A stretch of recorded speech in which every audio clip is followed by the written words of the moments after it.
Hello. Hello. Welcome to a very special episode Oh, it's so special. of Wisteria Gaze, baby. This is normally a show where I, McKenzie, And I, Liz. watch and discuss every episode of Desperate Housewives, but every once in a while, we want to celebrate something special. Yeah, and we're celebrating something special today. Hell we yeah. just hit 10,000 10,000 downloads? 10,000 downloads. That's wild. Did you ever think we would get here? No. Me neither. I didn't think anyone would listen to this podcast, and I love each and every one of you that listens to this. And it's so cool to me that we have hit 10,000. And if you remember, yeah, last time when we celebrated 1,000 downloads, Yes. we read a little steamy fan fiction. Mm-hmm.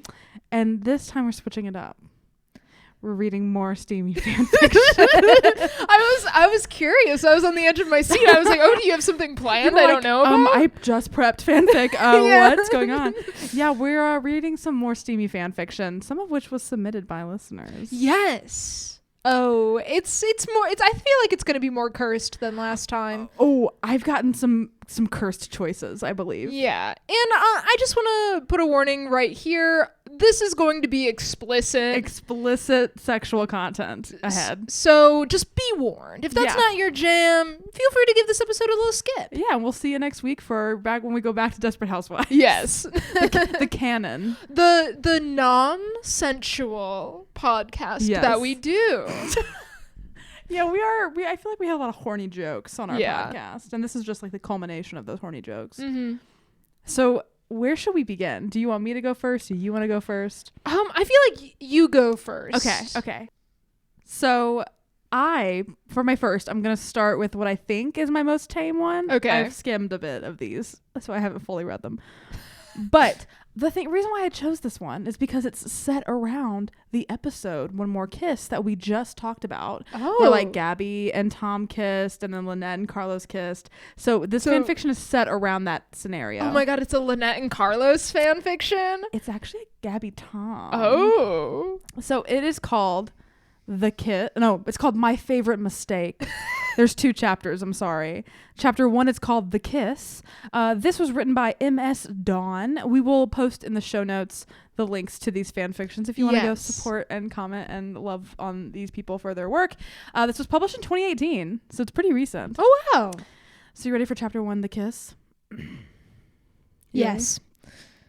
Gabrielle Solis tasted like sin.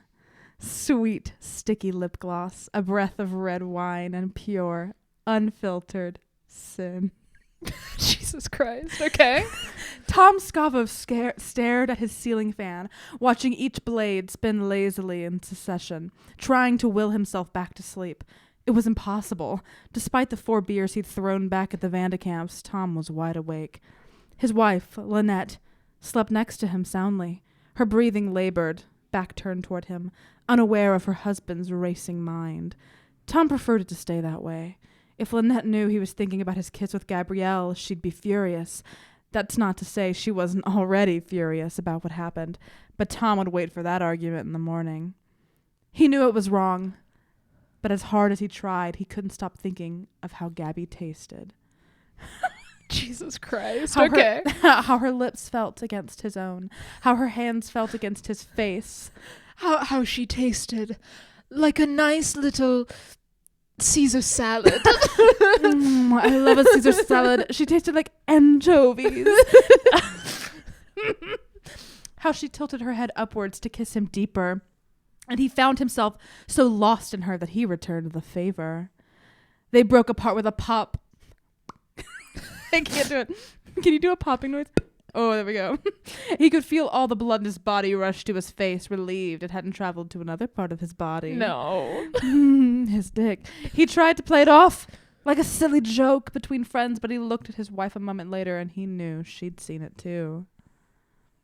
The kiss revealed something he'd been fighting back for a long time. He was attracted to Gabby. What warm-blooded man wasn't? He wanted to feel bad. He wanted to feel guilty. Wanted isn't italicized. So that's why I'm trying to get a little oomph to it. Yeah. You know? You're an actor. He wanted to forget any of this ever happened. But based on how he was feeling tonight, he was wishing away wouldn't be so easy. Okay. Yes. Tom And? sat up in bed, careful not to disturb Lynette as he swung his legs over the side. The digital clock read 12:58, and he groaned, not knowing how tired he would be for the rest of his day. Should I try to skip to a sexy part? Sure, if you would like to. Basically, this whole chapter is him just being like, man, I want to fuck Gabby so bad. Oh, God, I'm so horny. Oh, God, I can't. God. Oh, she tasted like those little fish. And then at the end, he goes downstairs, he gets a drink, and he's wondering if Gabby was thinking about the kiss. And although he didn't know it yet, he was absolutely right. Oh, my God. The next chapter is chapter 2, Hazy Dream.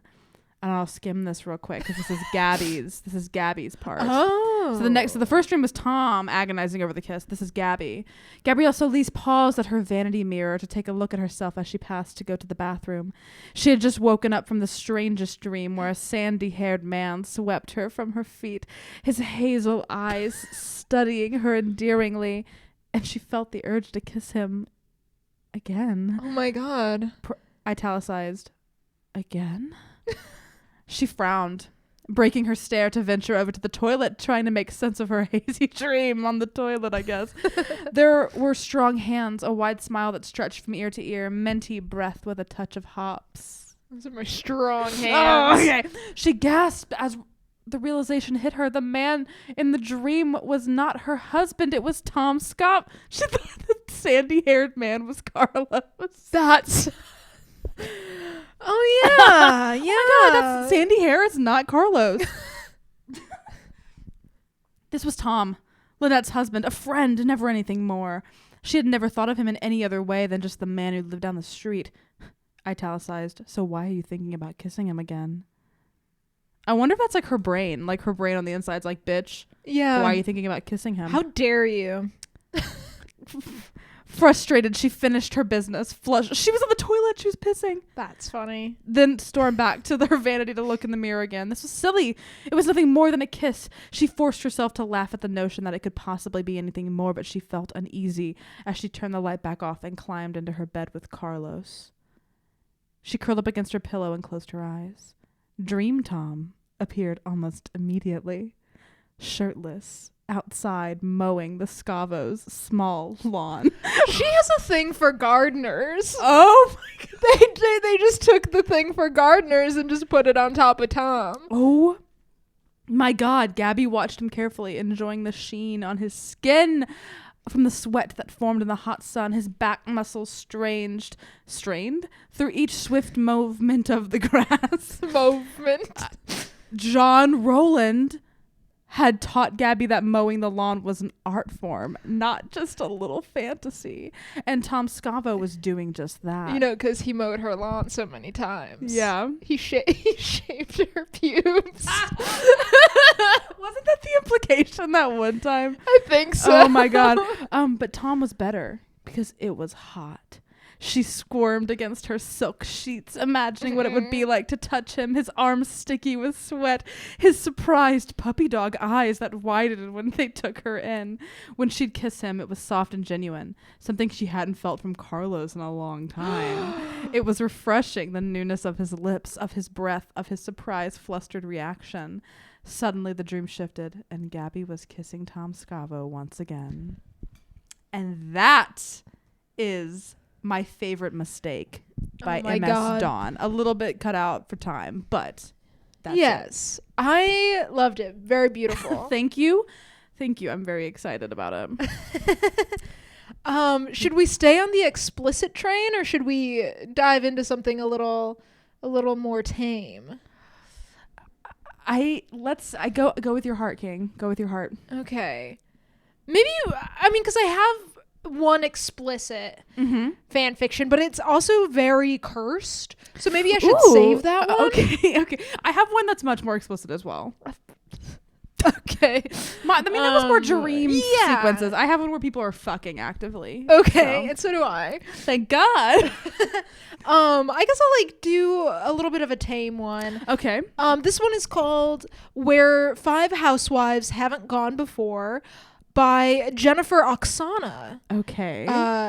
Yeah, and so this is basically Wisteria Lane across several universes. So this person took each of the housewives and put them in a different setting. Like Edie is in the Pirates of the Caribbean. What? Bree is in Kill Bill. What? Gabrielle's in Grey's Anatomy. What? Susan's in Buffy the Vampire Slayer. Yes. Lynette's in Stargate Atlantis. I know nothing about Stargate. Are they missing anyone?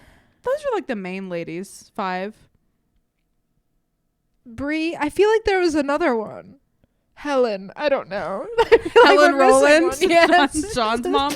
No, I think that is amazing. It's kind of a long piece, so like I don't know if you want to pick and choose the ones you like the most, and I can read them. So good. I have to at least hear Grey's Anatomy. Yes, but I Kill Bill I love. Yeah, And Buffy I love. I mean, can we hear those 3? Yeah. Do you want me to start in order with when they Okay. Sure. So we'll start off with Bree, Kill Bill. Oh my god, yes. Bree has changed, Lynette realizes, looking at the figure sitting on the bed of the best hotel in the city, smoking a cigarette. It's not that Bree doesn't smoke. It's more that this is a non-smoking room. Okay. Somehow this change is easier to focus on than the feeling Lynette gets, tight and a little achy, from what Bree is wearing. What scene of Kill Bill is this? I don't know. Black leather pants. A green shirt that's not disguising anything. Sleeves cut off and neatly resewn. What? The boots are lace up, also comforting. Except for the part where Bree is wearing leather pants, smoking a cigarette, and claims to be a paid contract killer these days. This is not Kill Bill at all. How are my children? How are my children? Bree asks. Why is she British? Tilting her head back as the smoke swirls from her lips and her fingers dangle the cigarette dangerously close to the floor. How do you think? Lynette answers, sitting down in the chair across from Bree. Their father's dead and their mother's disappeared. That doesn't tell me anything, Bree says, opening one cat-like eye to pin Lynette with a gaze. It's okay, she's smoking with her cigarette on the floor and one eye open. My children. Your kids are fucked up, Bree, Lynette says. Whoa. You should go see them, talk to them. Phyllis is taking care of them for now, but Andrew is in the middle of emancipating himself, and Danielle's failing all her classes. Yeah, they're fucked up. They're really fucked up. Bree lets the cigarette drop and crushes it out with the heel of her boot, watching Lynette watch her do it. Watching Lynette watch her do it. With something that expresses itself on her face as amusement. Is it carpet? And their lives will improve by discovering their mother kills people for a living. Certainly Andrew would be impressed. But do you really think that Danielle would even believe me? Bree asked. Andrew's down, but Danielle's a fucking narc. We Yeah. don't like her. Bree, I don't believe you, Lynette says, trying to ignore the sick part of her stomach that absolutely does. Yes, you do, Bree replies. Idly. Sorry. God damn it. I know, I'm sorry. Yes, I do, Lynette says, and it scares the hell out of me, Bree. It wasn't so large of a change, Bree says dreamily. I was already a crack shot. I know how to do things right the first time. My bosses call me coup de grace. I take headshots. I improved that part. Oh, just the gunshot. Okay. She did say I'd take thank headshots. Thank God. And that was a little more graphic than I wanted to get, Lynette said, rubbing her arm. I feel like Lynette would be down with contract killing, though. Is that Yeah, weird? no, I think she would be a contract killer. Yeah, I feel like this should be switched. I feel like Bree would more so be the one that's like, I'm uncomfy with this. Who's the woman with the eye patch in Kill Bill? Elle Driver. That's Bree. Not Bree. That's, I mean, now that I think about Bree. Edie, though. That's Edie, yeah. That actress, they look very similar. I was going to say Lynette in that part also could be good. We're going to rewrite this. Yes. Bree snorts, stands up, and walks over to Lynette. She puts one cool paw on each side of Lynette's face and lifts it to her. like a dog. She's a furry. She's wearing a full fursuit. She's been in a fursuit the whole time. And they just forgot to mention it. The black leather pants are over the fursuit. It's just part of it. Yes. Don't lie to me, Lynette, Bree says. I'm telling you things I could die for. It's impolite not to return the favor. The British accent is killing me. I did this last time. I know, I love it. That's Bree's voice. The last thing Lynette thinks before her lips are crushed against Bree's They're is... kissing? Yeah, they're kissing. Why girl. are they kissing? I don't know. Because she put a big meaty paw on her face. Big meaty claws. Yeah. If there was lady on lady kissing in Kill Bill, it would be my favorite movie of all time. Yes. So where's the scene in Kill Bill? Is it a cut scene? But the last thing she thinks is that Bree hasn't changed much. She's gone when Lynette wakes up. It's like she was never here, except for a business card that is displayed attractively against the hotel's clearly Bree rearranged fruit basket. What? That sentence is a lot. Sophie Driver Business Agency is all it says. Lynette stares at it for a whole half hour before the front desk rings and tells her she has to go. That's the end? Yeah, of that one. Sophie Driver, is that supposed to be like Sophie Fatale, the character in Kill Bill? Sure. Who knows? Let's go. Okay, next is Gabrielle, Grey's Anatomy. I've been watching a lot of Grey's Anatomy lately. I've watched some of it with you. Yes, we're on season 4 now. Oh, wow. I missed all of season 3. We binged, okay? So I'm in a very big Grey's Anatomy mood. I'm very excited about this. Okay. I think you're going to be especially excited about this one. Oh, thank God. You're pregnant? Izzy asked. Izzy!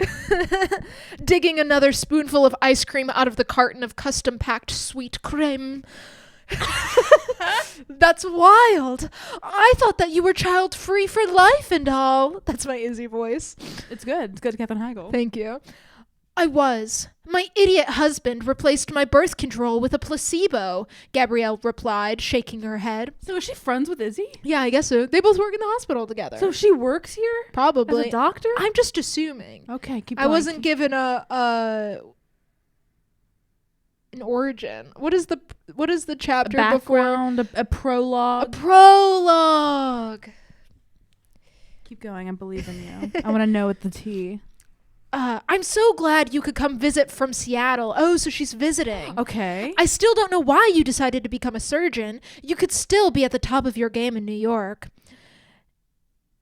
So that was Gabby to Izzy? Yes, that was Okay. Gabby to Izzy. I'll switch up their voices, so this next voice is an Izzy voice. Okay. And you're here nowheresville, married to another corporate criminal, Izzy pointed out. Nobody knows where they'll end up, and it's not like you loved being a model either. I loved being a model, Gabrielle protested. That was my bad. Bullshit, Izzy said, offering Gabby a bite of the ice cream. Are they gonna fuck? I hope. Gratefully, Gabby took a long slurp of the yummy ice cream inside. Slurp is up. Slurp's up. Yeah, she just had a straw. It was just kind of like melted. She's holding it in her hands loose. Yes.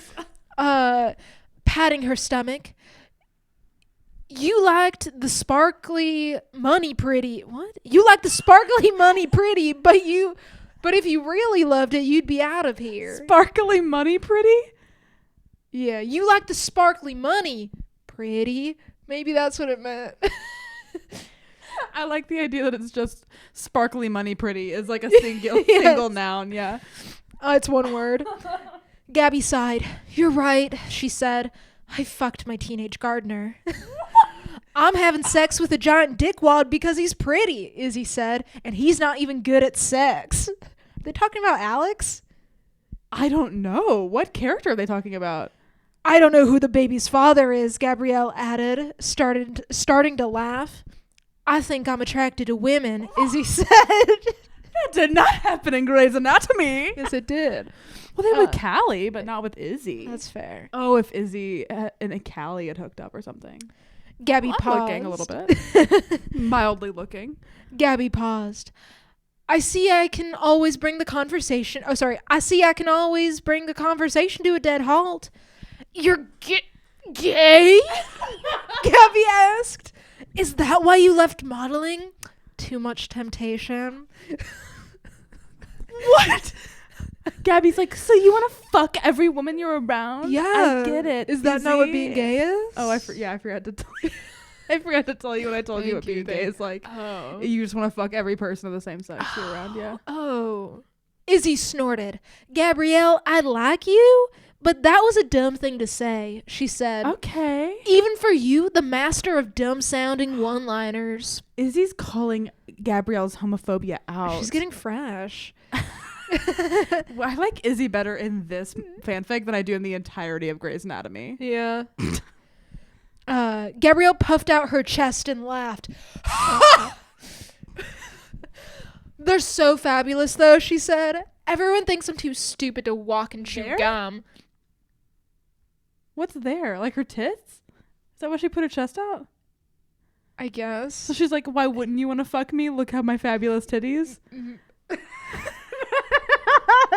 My eye just started twitching. I said fabulous titties and your brain started falling out of your head. I'm malfunctioning. Help me. Help me. Thank you. Mm-hmm.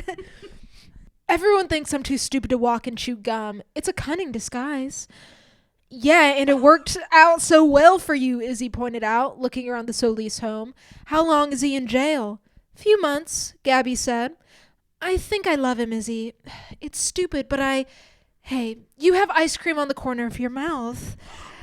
I do? I'm shaking. Izzy asked. Let me get it, Gabrielle said, leaning over and licking it off Gabby's face. What if I just licked your face as I said that? You could. I could go get some ice cream on it.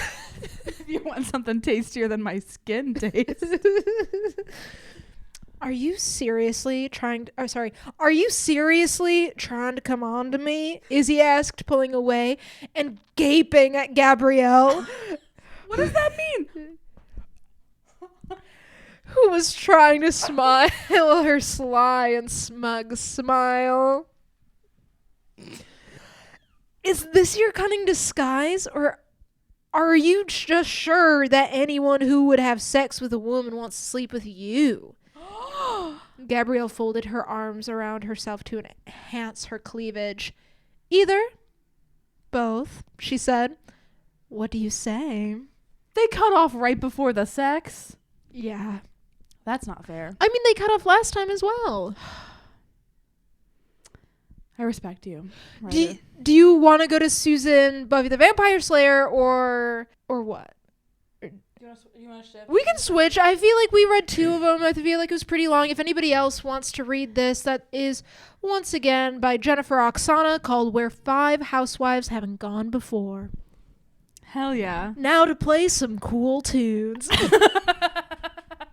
Coming at you live with Little Eagles. Hotel California live from 1976. Here on 83 Point Wisteria Gaze.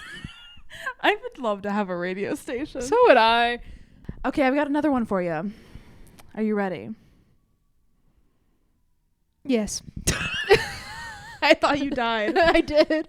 I left my body for a thank minute. God. So this one is called Wandering into the Lion's Den by I didn't look at the name of the author before I read this. Oh no. Insane and happy about it. Ooh, welcome to my twisted mind. Rated M. For what? For moo. I don't know. There's moo-moos in this? I feel like I'm high and I'm not high. Does reading fan fiction give me a natural high? I think it's reading fan fiction gives you a natural high, and also we're recording a video of this. Yes. And I feel like whenever we're on video together, our feral energy is just amped up by like 1,000,000. Yes. I want to say something. No. Okay, bye. Normally I do a lot of female on female fan fiction. Okay. This is some boy on boy action we're getting. Man on man action, I would say. Man on man. I'm going to wait to get into it before I let you know who it is. It's rated M for man. It's rated M for man. This is a M/M. Okay. I will say I want to read the opening. Okay. Because Insane and Happy About It put a very funny disclaimer at the top. Warning. Mature sexual contents. Parenthesis. 100% over 18s. Exclamation point in parenthesis. M/M. Parenthesis. Yes, that does mean sex between two men. XD. Close parenthesis. They also want to apologize that there's not much of a story. It's just one of the characters wandering in and having sex with the other character. Okay. So they also said that if you leave them a review, it makes their day brighter. This was published in 2012, so I don't know if they're still checking the reviews on this. But this is Wandering into the Lion's Den. Did you want to say something before we start? I was going to say, they shouldn't have to apologize for the lack of plot. No, it's fan fiction. We come for the sex. We come for the sex, especially if it's rated M for man. Yeah, M for man.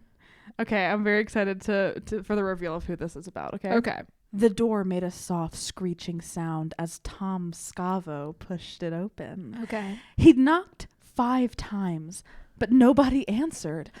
He would have assumed nobody was home had he not seen the bathroom lights on and had Mike not specifically asked him to come over and bring a wrench.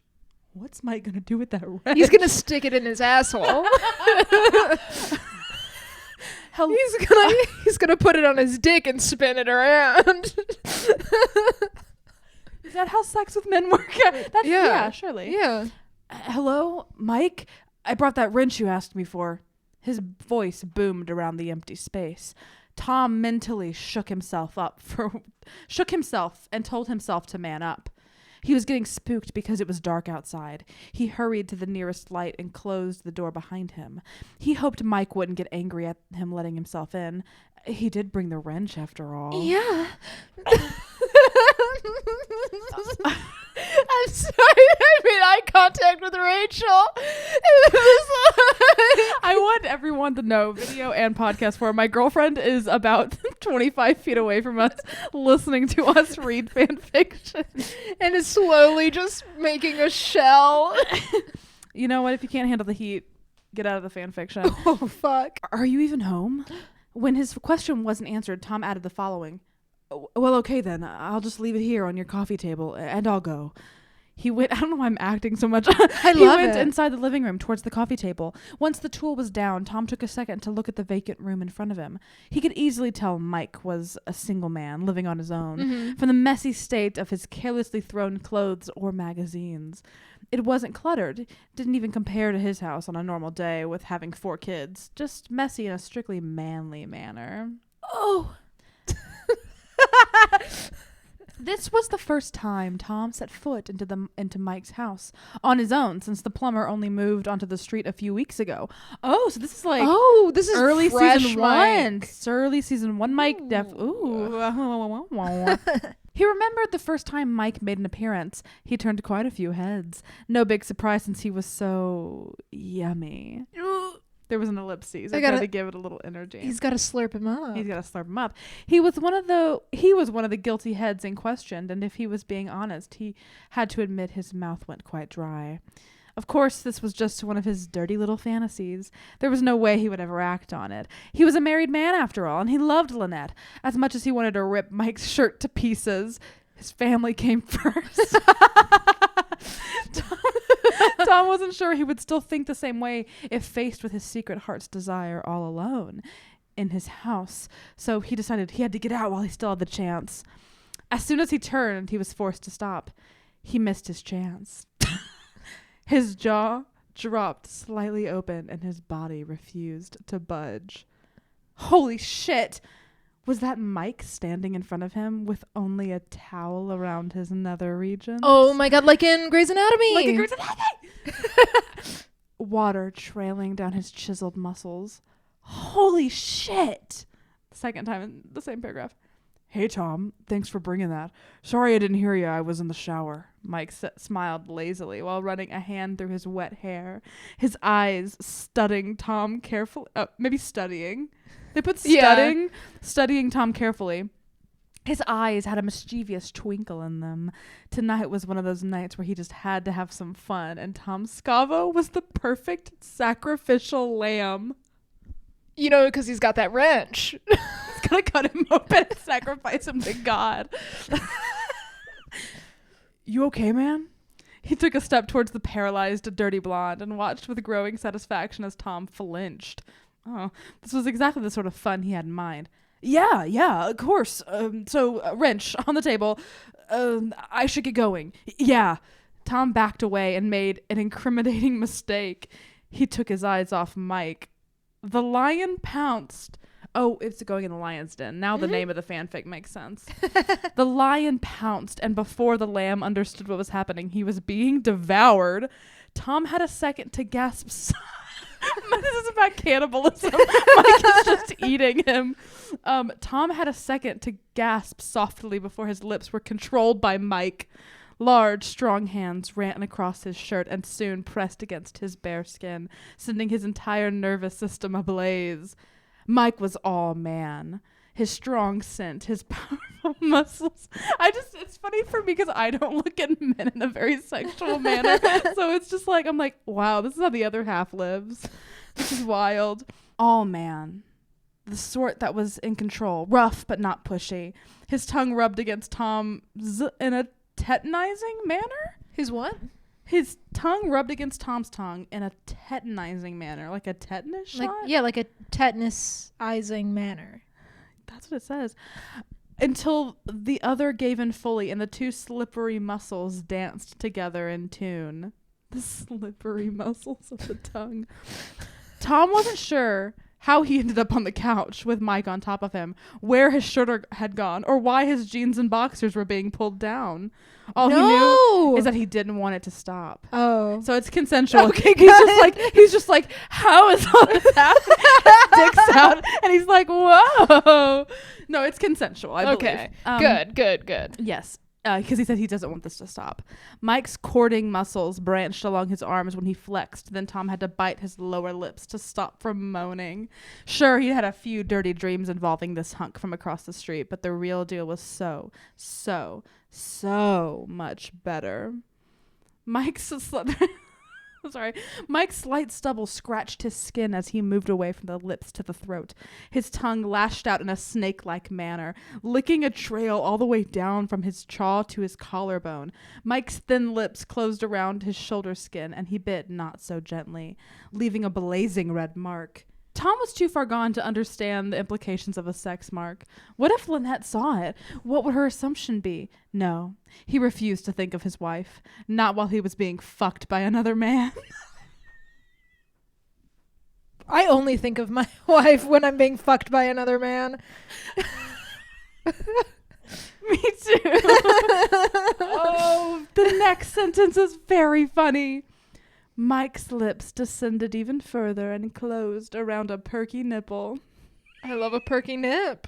Noting the whine Tom made in response, Mike had noticed Tom's looks from the moment he got out of his car, and every time Tom turned away, he missed seeing Mike's grin.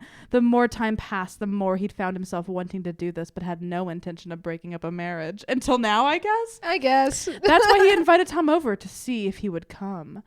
Oh my God. Like both meanings. What? Like to see if he would come. I didn't even get that. I think you're a genius. Yeah. I think this person who wrote this is a genius. When he'd half expected for Tom to refuse and was quite pleased when the lamb wandered into his den. The things that followed were out of his control. Oh my God. There's a little bit longer. Tom involuntarily bucked his hips when Mike grazed his abs and licked along his ribs.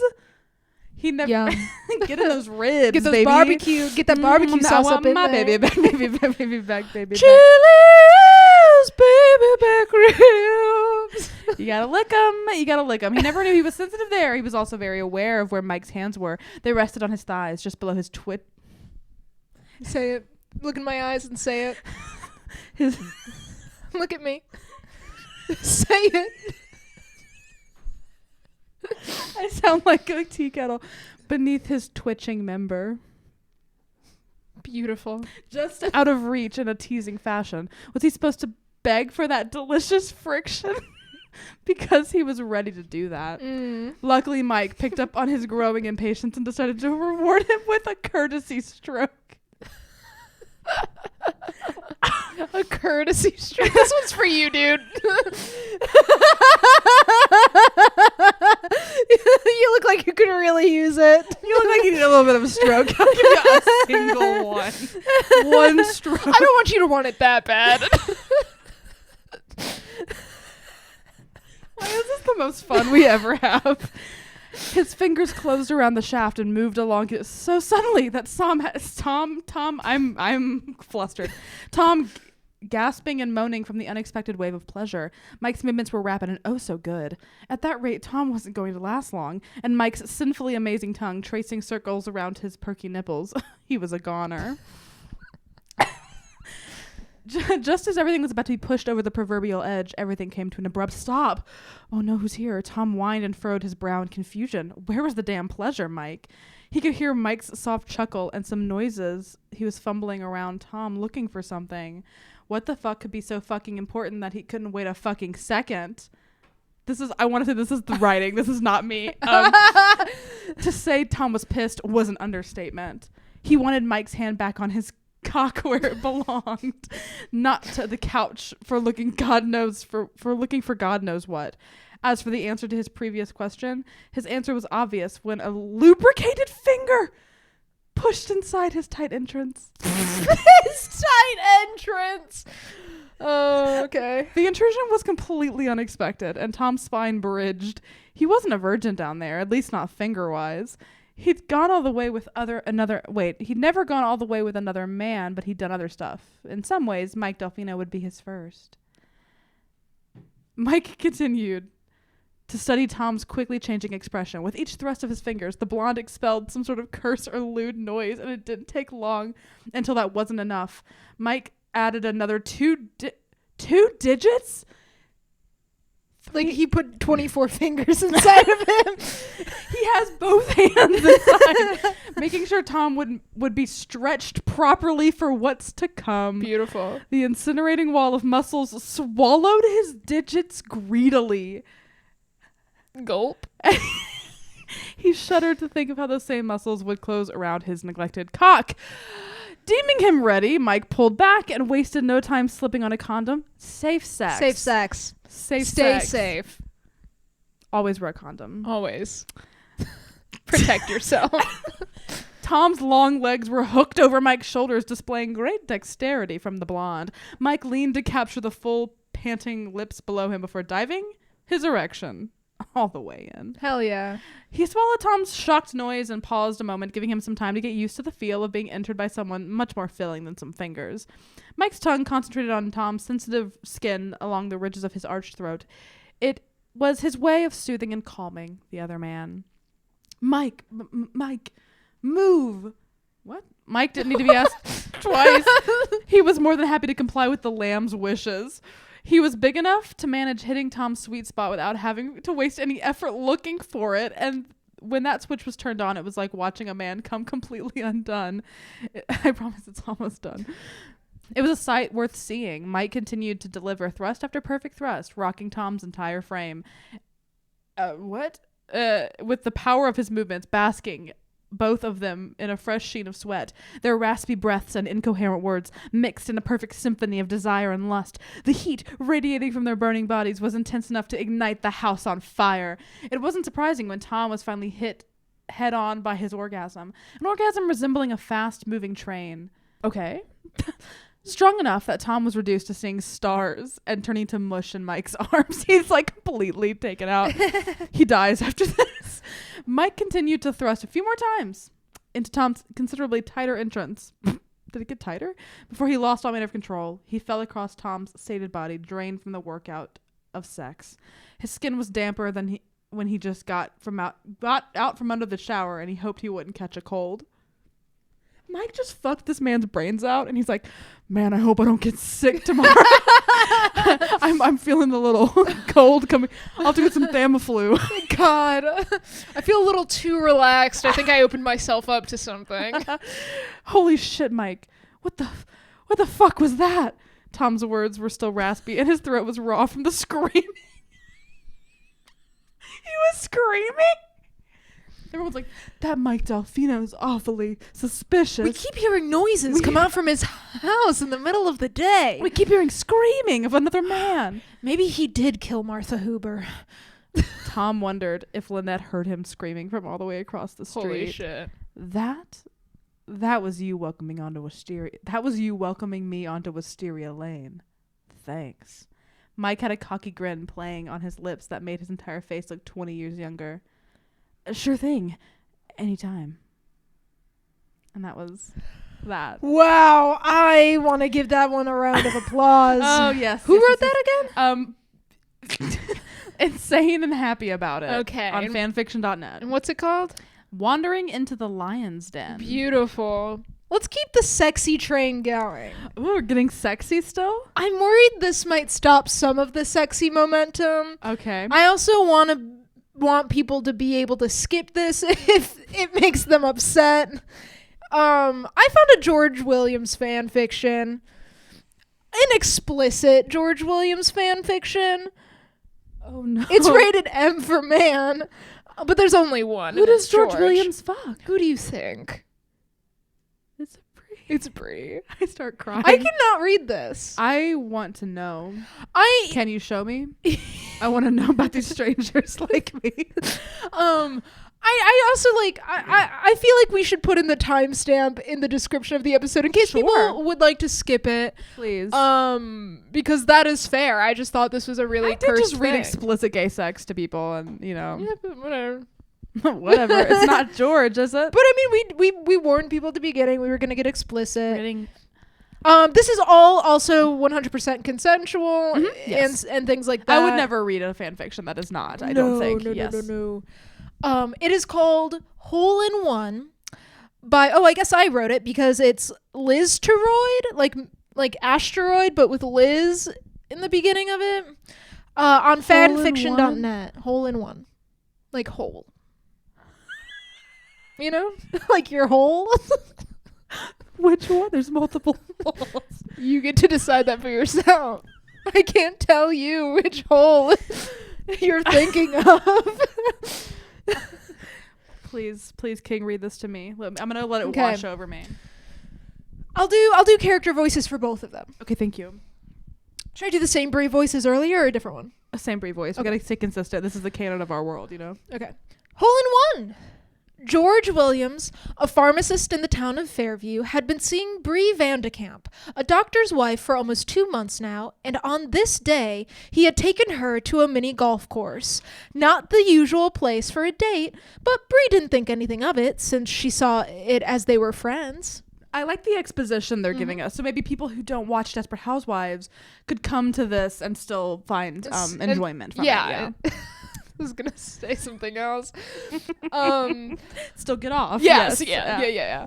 I'm terrified. Brie liked George. She'd always gotten along with him, and he was always cheery whenever she was picking up Rex's medication from the pharmacy, and he served her. He always gave service with a smile. Although, on the other hand, Rex was always wary of George's niceness and his breeziness towards Brie. Yes. Rex often wondered if George had a thing for his wife. He is right. Yes, he was right. He was completely right. So now, Brie had just taken her shot on the 8th hole at the mini golf course, and the ball had went just narrow of the hole. I'm sorry, the word hole is now making me laugh every time I hear it. She giggled and shrugged, letting George step up to the spot to take a shot at his ball. The redhead stood just to the side of him and giggled a little. Her perfume filled his head in the cool breeze, and her laughter sang in his eardrums. It's written beautifully so far. It's I can see it, you know. George stood still for a moment to regain his focus before she began to whisper and chant. Miss Sit. I can't do that with a British accent. Miss Sit. This is just the scene. It's like literally what happened in the scene, right? Yeah. I hope it's just that. What, they just wrote the scene from Desperate Housewives with no change? But they marked it NC-17 anyway. And he glanced at her when her breath on his neck sent shivers along his spine, making the short hairs on the nape of his neck stand on end.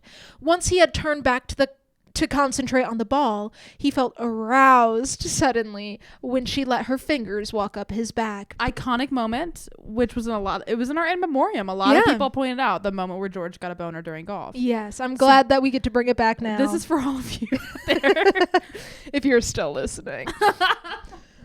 Okay, George, time's up. Take your best shot, she smiled to him. He felt a certain tightness in his groin. I'm not ready. Is that not a good George voice, or is that just perfect enough? It's perfect. It sounds like a Smurf, kind of. Okay.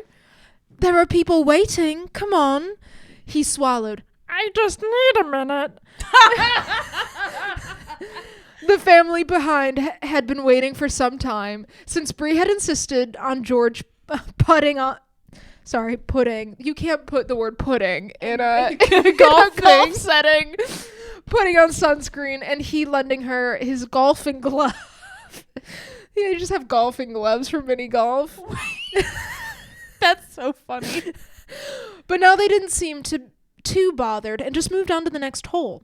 George mentally thanked them as he looked down. Bree saw the family leave. Then she saw why. George, do you have an erection? He held onto the golf club tighter, feeling himself growing harder as he looked at her creamy legs. In those golfing shorts. Creamy legs. Yeah. And the soft curves of her hips, her slender waist, and perfect breasts. How was he seeing her breasts? Because her breasts are on her milky, creamy legs. Her breasts are her knees. Yes. They're like knee pads at this point. He has like those, remember those prank X-ray glasses? Yeah. That people would be like, I can see your panties. That's what he's wearing. God. Right now. George nodded and gave a pathetic whimper in response when he laid his eyes on her. She swallowed and bit her lip, and an eyebrow raised. You have to get rid of it, she scolded him. Oh, she's a dumb mommy. Yes. There's only one way. That's Jennifer Coolidge. You're right. There's only one way, he told her. I know. Oh, she questioned. George now stood holding his hand in front of his bulge in his trousers and quickly dragging her off into the shade under a large weeping willow tree. They're in a golf course. Yes. Hidden from any view, and he kissed her deeply, passionately.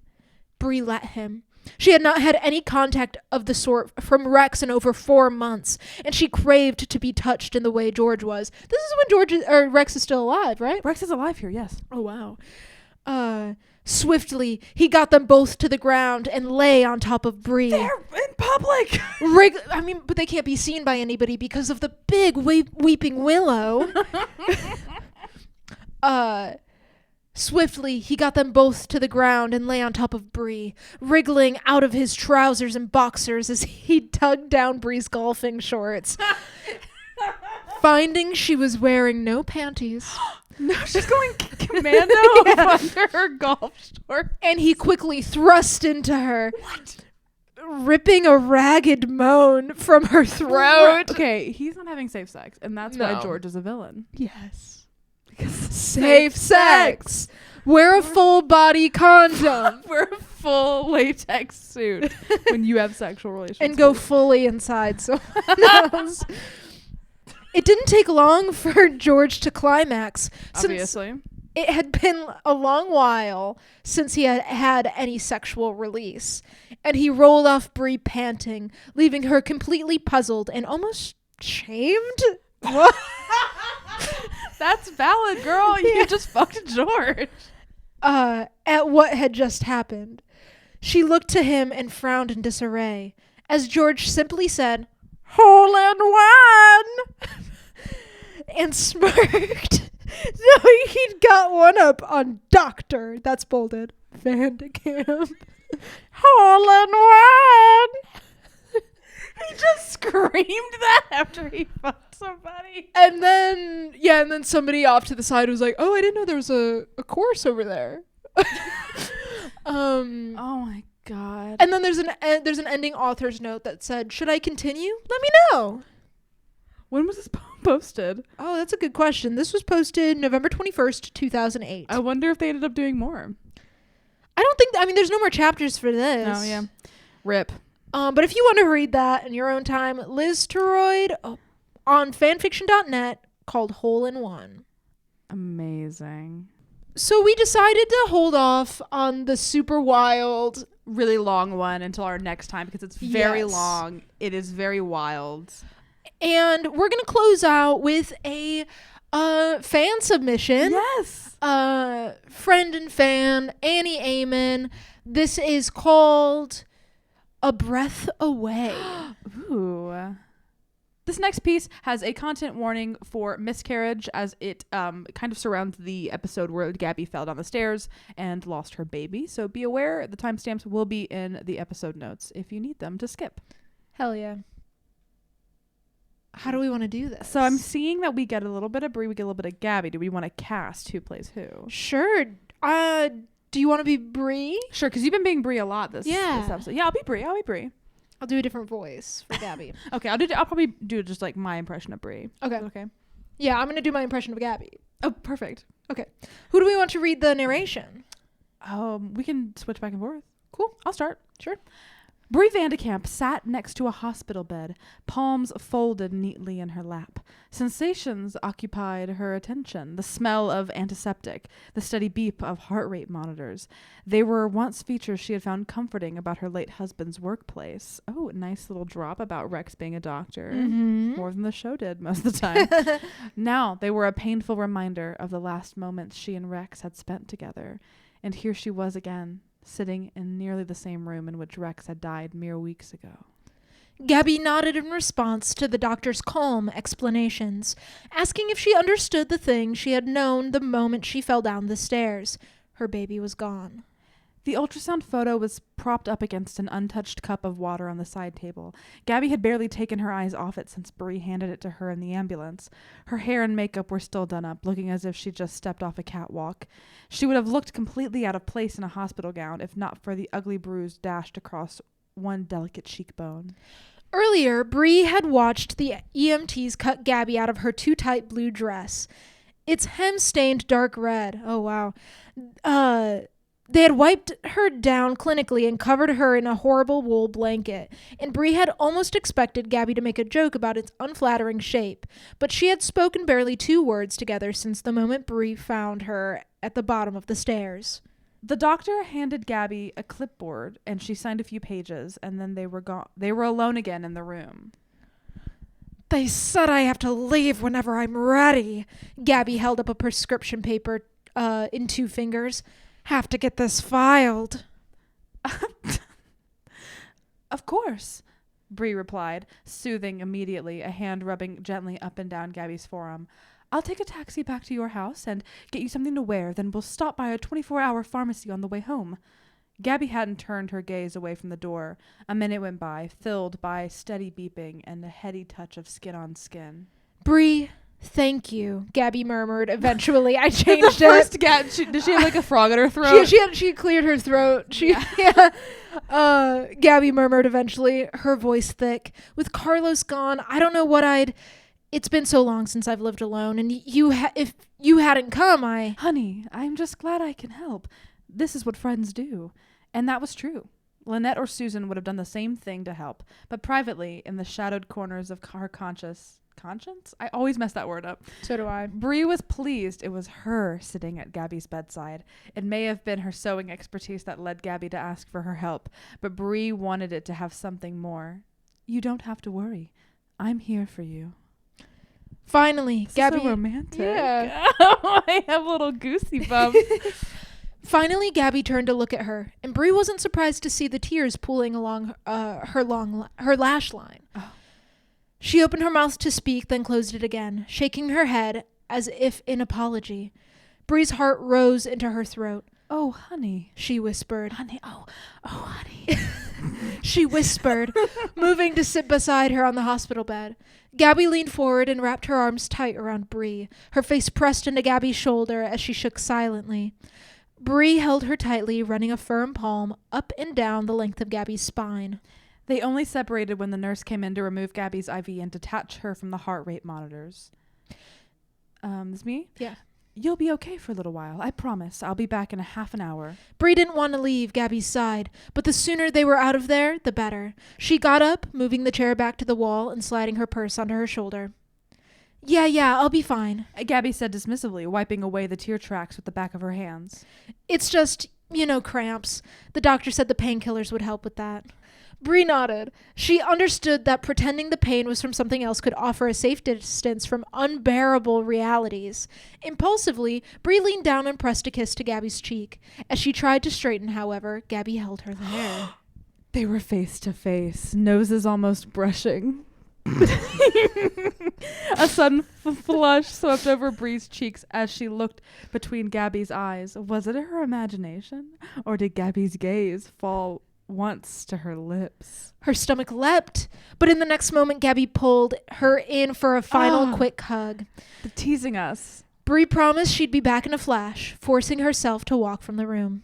On the drive back to Wisteria Lane, Bree tried to focus on the tasks at hand, but she couldn't stop thinking about the look in Gabby's eyes. How close they had been. Merely a breath away. The name of the fanfiction. That was... I got a little goosey bumps. Such a different tone than what we've been reading.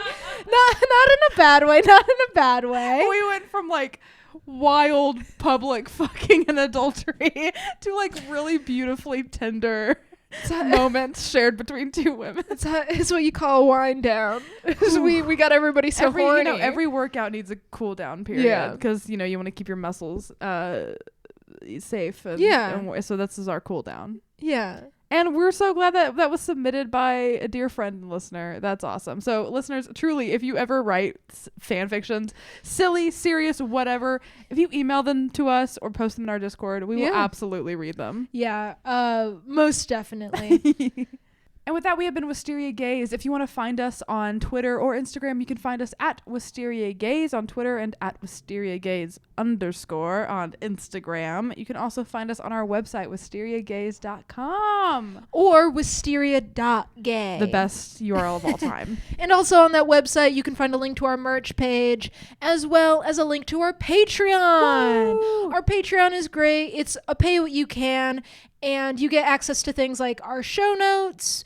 You get access to ad-free episodes, as well as patron shout-outs. Yeah. And so we just want to take the next minute right now to shout out our patrons. I want to shout out AJ, Alan, Annie, Cheryl, Elise, Helena, Lisa, Liv, Nadia, Rebecca, and Tom. Thank you so much for being our patrons and supporting us. Yes, truly your support means the world. We're so glad to have you a part of the Wisteria Gaze family. It's Hell great. yeah. Thank you so much. And if you want to find us personally, you can find me, Liz, on any social media at The Pigeon Wizard. You can find me, McKenzie, at McKenzie Wilkes. Hey, McKenzie. Yeah? I love you. I love you too. I love being unbelievably horny with you. I love being unbelievably horny with you. And I am so proud. We've got 10,000 freaking downloads. 10,000 freaking downloads. Here's to 10,000 more. Here's to 10,000 more. Clink. And to everyone else out there, stay juicy. Stay juicy.